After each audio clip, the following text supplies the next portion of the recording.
بسم اللہ الرحمن الرحیم. السلام علیکم ورحمۃ اللہ وبرکاتہ. Dear students, welcome to study time.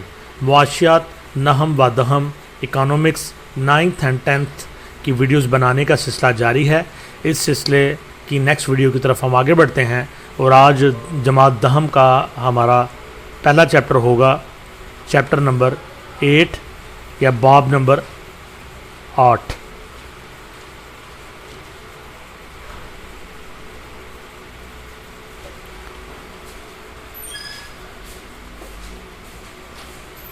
یہ اسٹوڈنٹس باب نمبر 8 کی پہلی ویڈیو کی طرف آگے بڑھتے ہیں ہم.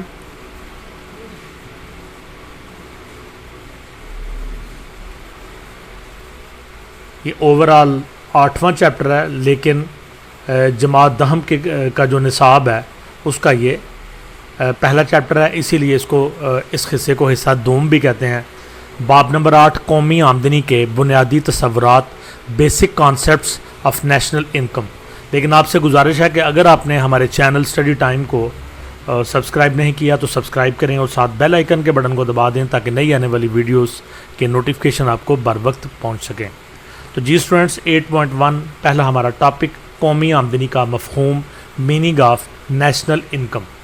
قومی آمدنی کا مطلب جاننے سے پہلے آمدنی کے اصطلاحی معنی کو سمجھنا ضروری ہے.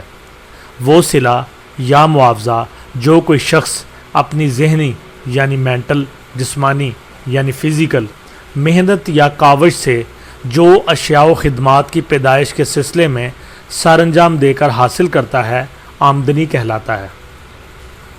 تو بڑی سمپل سی بات ہے.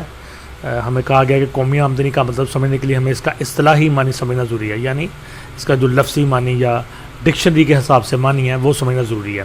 تو وہ صلہ یا معاوضہ جو کوئی شخص اپنا ذہن استعمال کر کے، یعنی کہ کوئی ٹیچر ہے، کوئی وکیل ہے، کوئی انجینئر ہے، یا اسی طرح سے جو اپنا ذہن استعمال کر کے لوگوں کو ایجوکیٹ کرتے ہیں یا اس قسم کی سروسز یا خدمات دیتے ہیں جن کے ذریعے سے لوگوں کو بینیفٹس پہنچتے ہیں، تو اپنا ذہن استعمال کر یا پھر جسمانی مشقت کے ذریعے سے، جیسے کوئی کارپینٹر ہے، جیسے کوئی میسن ہے، جیسے کوئی مزدور ہے، تو اس کی محنت یا کاوش کے نتیجے میں یا تو اشیاء بنے گی یا وہ خدمات ہوں گی، جیسے وکیل کی خدمات، ڈاکٹر کی خدمات، استاد کی خدمات. اور جو اشیاء بنے گی، جیسے گھر بنائے جاتے ہیں، کارخانے کے اندر مختلف چیزیں تیار کی جاتی ہیں مزدوری کی، لیبر کی شکل میں. تو اس طرح سے جو خدمات سر انجام دی جاتی ہیں، تو اس سے جو صلہ یا معاوضہ ملتا ہے اس کو آمدنی کہتے ہیں. عام طور پر کسی ملک میں آمدنی حاصل کرنے کے صرف 4 ہی اہم ذرائع ہیں جنہیں عاملین پیدائش کہا جاتا ہے.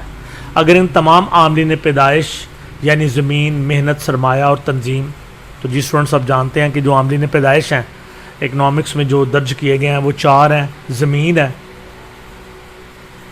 محنت ہے، سرمایہ اور تنظیم ہے. تو یہ جو عاملین پیدائش ہیں ان کی منظم خدمات کے معاوضوں کو جو وہ لگان، اجرت، سود اور منافع کی صورت میں حاصل کرتے ہیں جمع کر لیا جائے تو قومی آمدنی حاصل ہو جاتی ہے.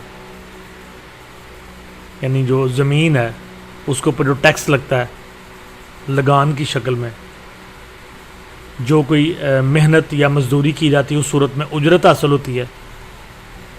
اسی طرح سے کہیں سرمایہ انویسٹ کیا جاتا ہے تو اس کے اوپر پرافٹ یا جس کو سود کہتے ہیں سود ملتا ہے. اور کوئی تنظیم، فیکٹری، کارخانہ ہے تو اس کا پرافٹ یا اس کا منافع ملتا ہے. تو ان تمام عاملین پیدائش کے اوپر یہ جو چیزیں ملتی ہیں پرافٹ کی شکل میں، لگان کی شکل میں، معاوضے کی شکل میں، تو ان کو اگر جمع کر لیا جائے تو یہ ساری کی ساری قومی آمدنی بن جاتی ہے. کیونکہ عاملین پیدائش کو مالی معاوضے اشیاء و خدمات پیدا کرنے کے صلے میں ملتے ہیں، لہٰذا اشیاء و خدمات کی زرعی مالیت، زرعی زر سے ہے، زر کا مطلب روپیہ، یعنی کہ انگلش میں کہیں گے منی ویلیو. لہٰذا اشیاء و خدمات کی زرعی مالیت عاملین پیدائش کے معاوضوں کے برابر ہوتی ہے. اس طرح قومی آمدنی کی تعریف 2 طرح سے کی جا سکتی ہے. تو یہ آگے قومی آمدنی کی تعریف بیان کی جا رہی ہے. قومی آمدنی سے مراد وہ کل آمدنی ہے جو کسی ملک کے افراد یا عاملین پیدائش، مثلا زمین، محنت، سرمایہ اور تنظیم اپنے استعمال کے عوض حاصل کرتے ہیں. الفریڈ مارشل کے الفاظ میں کسی ملک کے افراد اپنے دستیاب سرمایے اور قدرتی وسائل کو استعمال میں لا کر جتنی مالیت کی اشیاء اور خدمات ایک سال کے عرصے کے دوران پیدا کرتے ہیں اس کو قومی آمدنی کہا جاتا ہے۔ تو بڑی سمپل سی یہ ڈیفینیشن تعریف ہے کہ کسی ملک کے جتنے بھی افراد ہیں ان کو جو بھی سرمایہ دستیاب ہوتا ہے یا قدرتی وسائل دستیاب ہوتے ہیں ان کو استعمال میں لا کر جتنی مالیت کی اشیاء تیار کرتے ہیں یا جتنی مالیت کی خدمات دیتے ہیں ایک سال کے عرصے کے دوران اس کو جمع کر لیا جائے تو اس کو ہم قومی آمدنی کہتے ہیں۔ گویا الفریڈ مارشل کی تعریف کی روح سے کسی ملک کے چاروں عاملین پیدائش یعنی زمین محنت سرمایہ اور تنظیم مل کر ایک سال میں جو اشیاء مثلاً گندم، چاول، کپاس، کپڑا، سائیکل، سیمنٹ، لوہا اور تیل وغیرہ اور جتنی بھی خدمات مثلاً ڈاکٹر کی خدمات، استاد کی خدمات، وکیل، انجینئر اور کلرک وغیرہ کی خدمات مہیا کرتے ہیں اس کی مالیت کو قومی آمدنی کا نام دیا جاتا ہے۔ پال اے سیموئلسن نے قومی آمدنی کی تعریف یوں کی ہے: کسی ملک میں ایک سال کے دوران پیدا ہونے والی تمام اشیاء و خدمات کے سالانہ بہاؤ کی زرعی قدر و قیمت کا نام قومی آمدنی ہے۔ تو اس کا بھی وہی مطلب ہے کہ کسی ملک کے اندر ایک سال کے دوران جتنی بھی اشیاء و خدمات پیدا ہوتی ہیں تو ان کا ٹوٹل کر لیا جائے زرعی قدر و قیمت کی شکل میں، روپوں کی قدر و قیمت کی شکل میں، تو اس کو ہم قومی آمدنی کہتے ہیں۔ اس تعریف کی روح سے قومی آمدنی کا تعین کرتے وقت ان امور کا خیال رکھنا ضروری ہے۔ اول یہ کہ قومی آمدنی ایک سال کے دوران اشیاء و خدمات کی مالیت کے بہاؤ کا نام ہے، چاہے وہ اشیاء استعمال ہو چکی ہوں یا بچ گئی ہوں۔ مثلاً 1 جنوری سے سٹارٹ ہوتا ہے ہمارے ہاں جو کیلنڈر رائج ہے، تو 1 جنوری کے پہلے دن سے جو اشیاء تیار کی جائیں گی، خدمات تیار کی جائیں گی، پھر 2 جنوری، 3 جنوری، حتیٰ کہ پورا جنوری ختم ہوگا، اسی طرح 1 سے لے کے 28 فروری تک، اسی طرح آگے مارچ، اپریل، مئی، جون، جولائی، اگست، ستمبر، اکتوبر، نومبر اور 1 دسمبر سے لے کے 31 دسمبر تک یہ پورا بہاؤ ہے۔ اشیاء بھی تیار ہو رہی ہیں، خدمات بھی دی جا رہی ہیں، تو ان سارے کے ساری جو اشیاء و خدمات کا جو بہاؤ ہے تو ان میں یقیناً جو سال کا عرصہ گزر جائے گا ان میں چیزیں استعمال ہو جائیں گی، خدمات دے دی جائیں گی، اس طرح آگے بڑھتے جائیں گے۔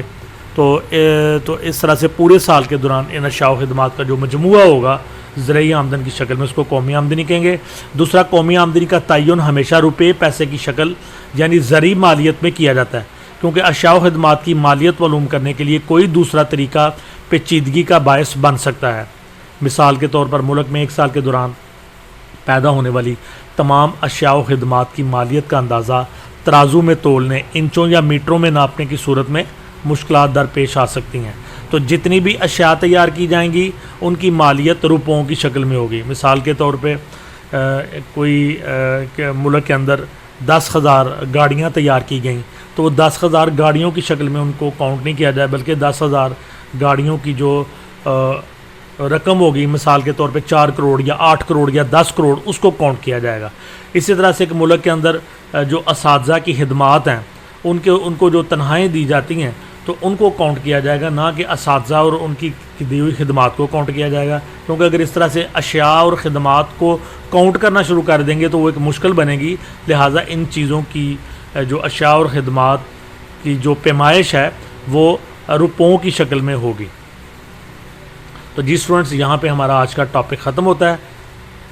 ویڈیو کو لائک کریں، کمنٹس کریں اور دوستوں کے ساتھ شیئر کریں، اور اسٹڈی ٹائم جو چینل ہے اس کو لائک کریں۔ انشاءاللہ نیکسٹ ویڈیو میں آپ سے دوبارہ ملاقات ہوگی، تب تک کے لیے اللہ حافظ۔